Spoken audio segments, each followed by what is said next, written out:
Assalamualaikum warahmatullahi wabarakatuh. Perkenalkan, nama saya Anang Wirajaya. Di video saya kali ini saya akan menjelaskan bagaimana cara menggunakan aplikasi MATLAB untuk mengerjakan soal matematika, yaitu komputasi matematika. Nah, di sini soal yang pertama itu, konstruksikanlah sembarang domain dengan delta x sama dengan 0,001. Lalu gambarlah fungsi floor, CL, dan round berdasarkan domain tersebut dalam satu figur yang sama. Nah, jadi sebelum kita ke langkah-langkahnya, akan lebih baiknya kita mengetahui apa itu fungsi floor, CL, dan round. Nah, jadi fungsi floor itu adalah fungsi floor dalam matematika dan pemrograman digunakan untuk membulatkan suatu bilangan ke bawah ke bilangan bulat terdekat. Fungsi floor dilambangkan dengan x atau floor x. Sebagai contoh, saya ambil angkanya f sama dengan 3,7. Kita lanjut ke aplikasi MATLAB-nya. Nah, kita klik dulu pertama floor,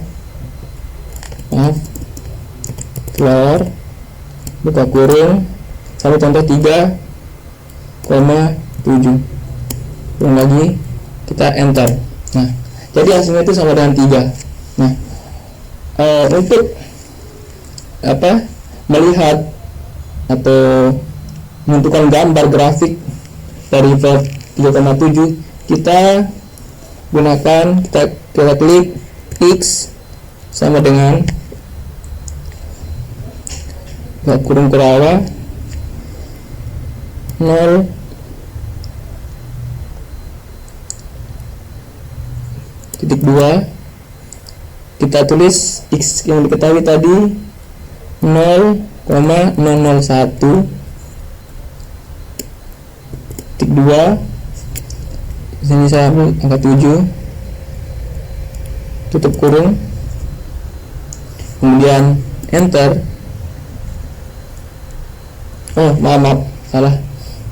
Jadi saya ulang, x sama dengan buka kurung kurawa 0,2, kita tulis diketahui 0,001 titik 2 lagi, ini 7, tutup kurung kurawa titik 2 titik koma, kemudian enter. Kemudian kita klik lagi f sama dengan floor kurung x tutup kurung titik koma lagi, kemudian enter. Yang terakhir kita tulis plot buka kurung x, f kurung lagi, kemudian enter. Nah, maka muncul gambar grafiknya seperti ini. Nah, kemudian yang kedua, kita akan mencari CL-nya. Nah, sebelum itu apa itu CL? CL adalah, atau CL itu fungsi CL digunakan untuk membuatkan angka ke atas ke bilangan bulat terdekat. Fungsi CL dilambangkan dengan x atau CL x. Contohnya, kita ambil contohnya tadi, CL-nya itu, kita klik CL buka kurung 3,7 kurung, kemudian kita enter. Nah, hasilnya sama dengan 4. Kemudian untuk mendapatkan grafik atau gambar CL, kita bisa mengklik G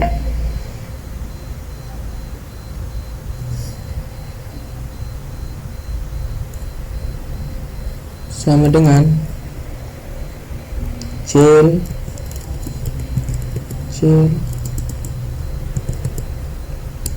kurung x kurung lagi dan titik koma,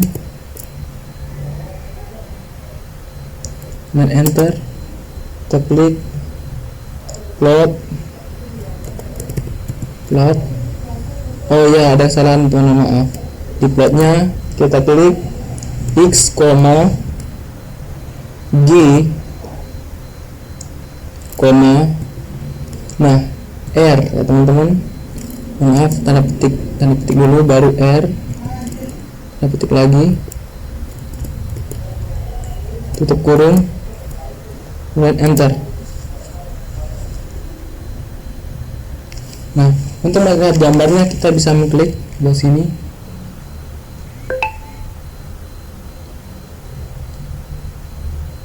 Nah, seperti ini kira-kira gambarnya teman-teman.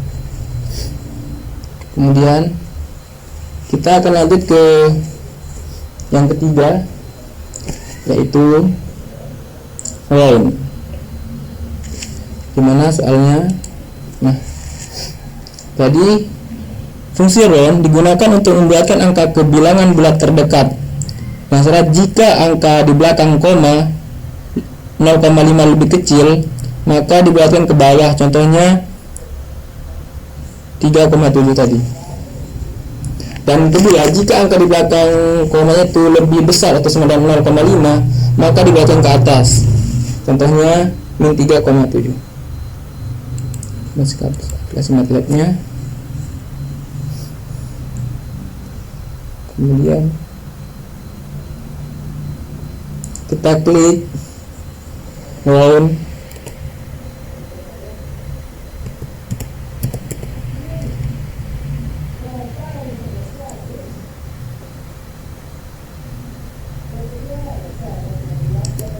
Buka kurung 3,7, lagi enter. Nah, hasilnya sama dengan 4. Kemudian untuk menentukan gambar roundnya, kita bisa mengklik H sama dengan round,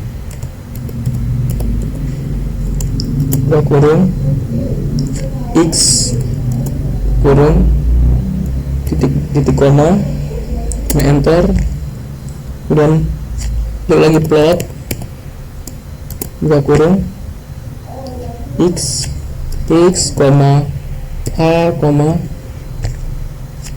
tanda petik G, lagi, kemudian klik kurung, kemudian enter. Nah, untuk melihat gambarnya kita bisa mengklik ini, kemudian jadi seperti inilah gambar hasil dari round 3,7. Sekarang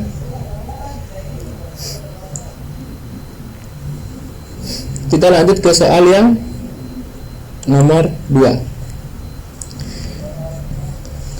Jadi tentukanlah hasil dari A 74 faktorial dikurang 32 faktorial.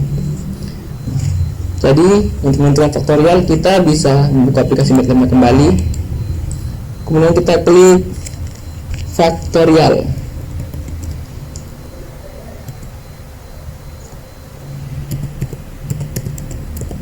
Faktorial 74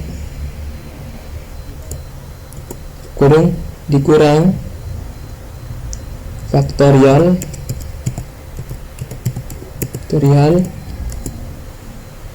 kurung 32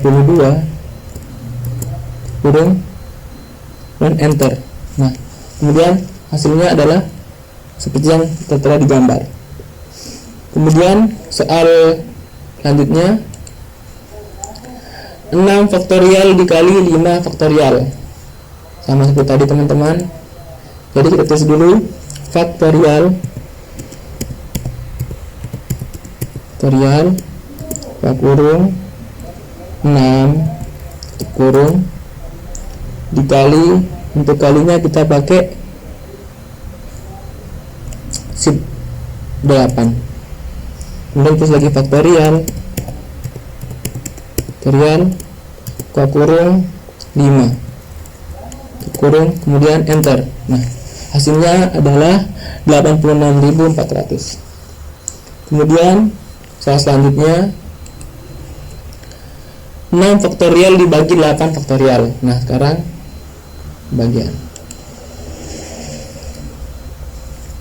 klik lagi faktorial kurung sama seperti tadi 6 kurung dibagi. Ini kita menggunakan bagi, yaitu maaf,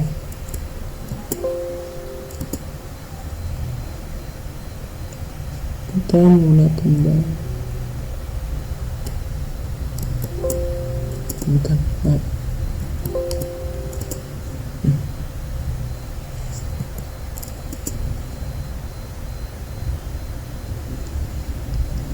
Maaf teman-teman, salah klik. Kita menggunakan bagi, yang lagi faktorial kurung 8 kurung, kemudian enter. Nah, hasilnya sudah tertera 0,0179.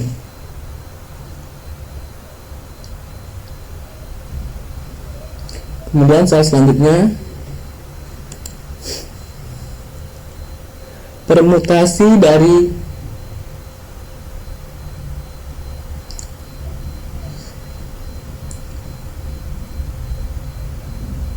tujuh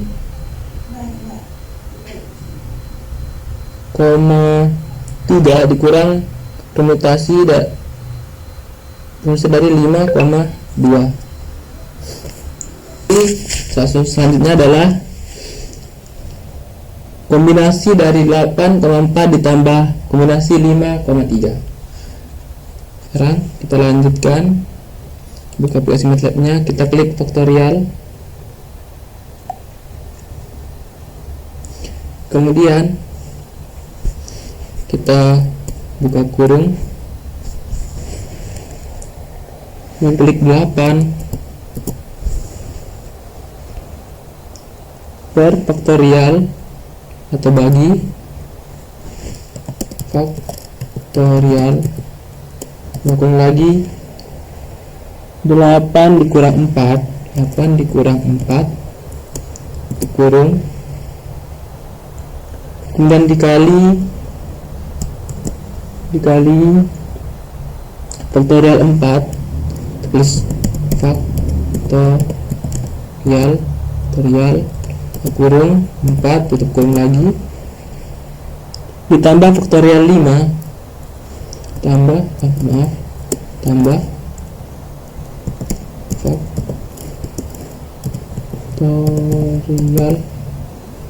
kurung 5, tutup kurung lagi,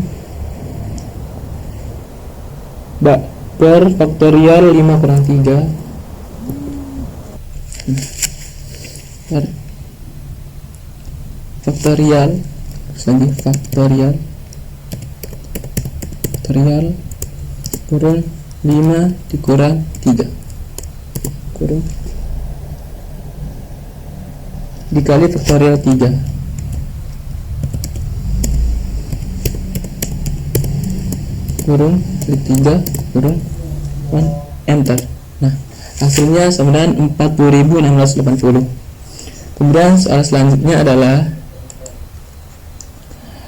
kombinasi dari 10,2 dibagi kombinasi 10,3. Nah, kita masih menggunakan faktorial, teman-teman.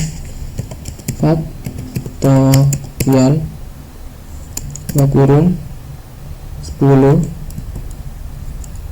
kurung lagi dibagi per faktorial kurung lagi 10 kurang 2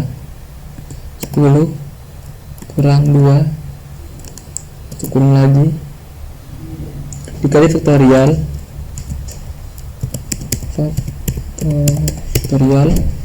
kurung 2 kurung lagi per faktorial 5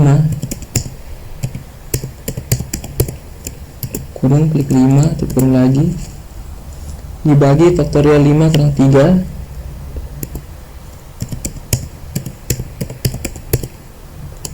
kurung 5 kurang 3 kurung lagi dikali faktorial 3 kali, untuk kalinya saya ingatkan kembali, untuk kalinya itu shift 8 kali faktorial 3 faktorial 2 kurung klik 3 kurung enter, maka hasilnya terdapatkan 4,5.000. Kemudian kita ke soal selanjutnya, yaitu FPB. Oh ya, sebentar teman-teman. Jadi sebelum itu saya akan menjelaskan dulu apa itu yang namanya faktorial, permutasi, dan kombinasi. Jadi faktorial itu dari suatu bilangan n dalam kurung n faktorial adalah hasil perkalian semua bilangan bulat positif dari 1 sampai n. Nah, seperti yang contoh tadi kan. Nah, jika permutasi tadi adalah cara menyusun atau mengatur suatu objek dari sejumlah objek tertentu dengan memperhatikan urutan rumus P n, R sama dengan n faktorial dibagi n kurang faktorial n kurang r faktorial. Nah, sedangkan kombinasi adalah cara memilih objek dari sejumlah objek tertentu tanpa memperhatikan urutan. Nah, itu adalah pengertian dari faktorial, permutasi, dan kombinasi. Seharusnya saya sampaikan di awal, tapi mohon maaf ada sedikit kesalahan karena saya juga manusia, jadi tidak lupa dosa dan dosa apalagi lupa. Nah, sekarang kita ke FPB dan KPK.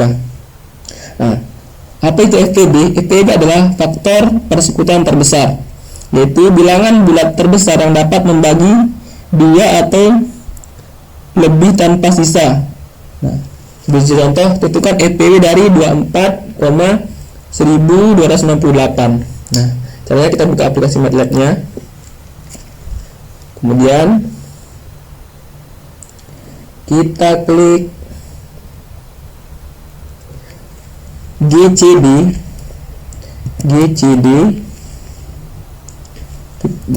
buka kurung 24,1268 tutup kurung, kemudian enter. Nah, jadi FPB nya adalah 4. Kemudian sekarang kita soal selanjutnya, yaitu KPK dari 65 dan 135. Kita metodenya lagi. Jadi untuk KPK kita menggunakan LCM buka kurung 65 dan 135. Kurang lagi, kemudian enter. Nah, hasilnya adalah 1755. Kemudian ke slide selanjutnya, susunlah sembarang barisan bilangan prima yang kurang dari 76. Nah, untuk bilangan prima kita dulu kita bisa mengklik primes buka kurung dari 7. Berapa tadi soalnya teman-teman? Mohon maaf saya lupa. 76. Oh ya, 76. Kurang lagi, kemudian enter. Nah, kemudian terlihat hasilnya.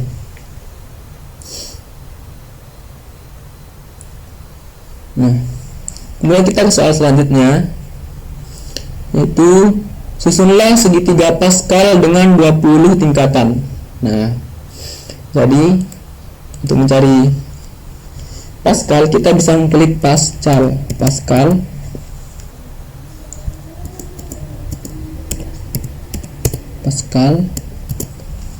buka kurung 20 kurung lagi, kemudian enter. Nah, terlihatlah hasilnya yang seperti di gambar.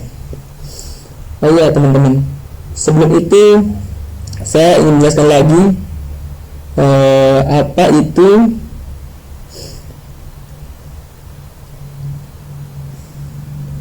Pascal atau segitiga Pascal. Jadi segitiga Pascal itu adalah susunan angka berbentuk segitiga di mana setiap angka di dalam diperoleh dari penjumlahan dua angka yang berada di tempat atasnya. Kemudian bilangan prima itu adalah bilangan lebih dari satu yang hanya memiliki dua faktor, yaitu satu dan dirinya sendiri. Contoh bilangan prima 2, 3, 5, 7, 11, 13, 17, 12, 23, 29 dan seterusnya. Kemudian ada bilangan real, adalah himpunan semua bilangan yang dapat ditemukan pada garis bilangan yang mencakup bilangan rasional dan irasional. Itu adalah Jadi kita soal selanjutnya, karena soalnya itu yang membahas tentang bilangan real, saya sudah jelaskan. Nah, soal yang kesannya adalah nomor 3. Tunjukkan apakah setiap pernyataan di bawah ini benar atau salah. Yang A, apakah 34 itu bilangan prima? Nah, bagaimana cara mengetahuinya? Kita bisa membuktikannya menggunakan aplikasi MATLAB itu sendiri.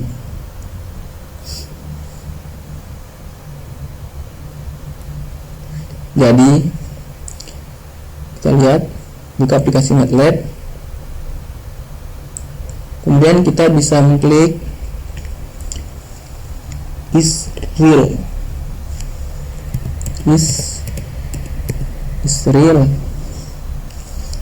kurung 34 kurung, kemudian enter. Nah, ternyata bilangan 34 adalah termasuk bilangan prima. Kemudian yang selanjutnya, ya, apakah hasil dari 56 dikurang 35 adalah bilangan prima? Nah, kita lihat. Kita bisa menjawabnya dengan aplikasi MATLAB dengan cara mengklik is real, kurung 56 dikurang 35, kurung lagi, klik enter. Nah, sama dengan 1. Jadi hasilnya adalah 1. Nah, soal selanjutnya adalah benar. Apakah hasil dari 56 kurang 35 adalah bilangan prima? Benar. Jadi hasilnya itu termasuk bilangan prima. Yang ketiga, apakah hasil dari 35 dibagi 89 adalah bilangan real? Sama seperti tadi teman-teman, kita bisa mengklik is real, kurung 35 dibagi 89. Kurung lagi, kemudian enter. Nah, ternyata benar, itu termasuk juga bilangan real. Jadi soal selanjutnya itu adalah susunlah tabel kebenaran yang terdiri dari 5 pernyataan atau premis. Lalu tentukan negasi, konjungsi, dan disjungsi dari tiap pernyataan atau premis tersebut. Nah, di sini teman-teman kita itu disuruh membuat tabel kebenaran dari 5 pernyataan. Nah, sekarang kita akan menentukan disjungsinya. Kembali ke MATLAB, kita masih menggunakan pernyataan yang 5 ini atau premis yang ini. Dengan cara kita mengklik A dan B, A dan B, enter. Nah, kemudian kelihatan hasilnya. Kemudian A dan C, A dan C, enter. Kemudian A dan D, A dan D, enter. Dan A dan E, A dan E, enter lagi. Kemudian B dan A, B dan A, enter. Kemudian B dan C, B dan C, B dan D, B dan D. Kemudian B dan E, B dan E, lagi. Kemudian C dan A, C dan A. Oke. Kemudian C dan B. Oh ya teman-teman, untuk menggunakan dan itu seperti dan seperti itu, kita menggunakan shift 7 teman-teman. Dan B, enter lagi. C dan D, C dan D, enter lagi. C dan E, C dan E. Kemudian D dan A,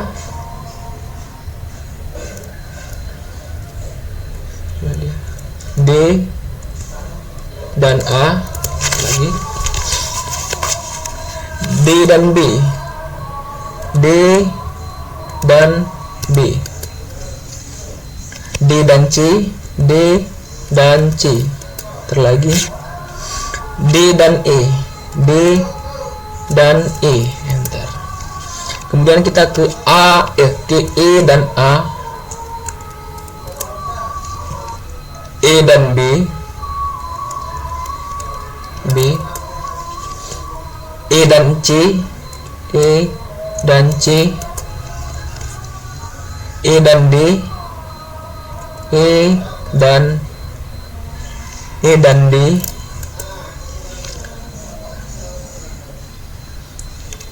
kemudian terakhir E dan E.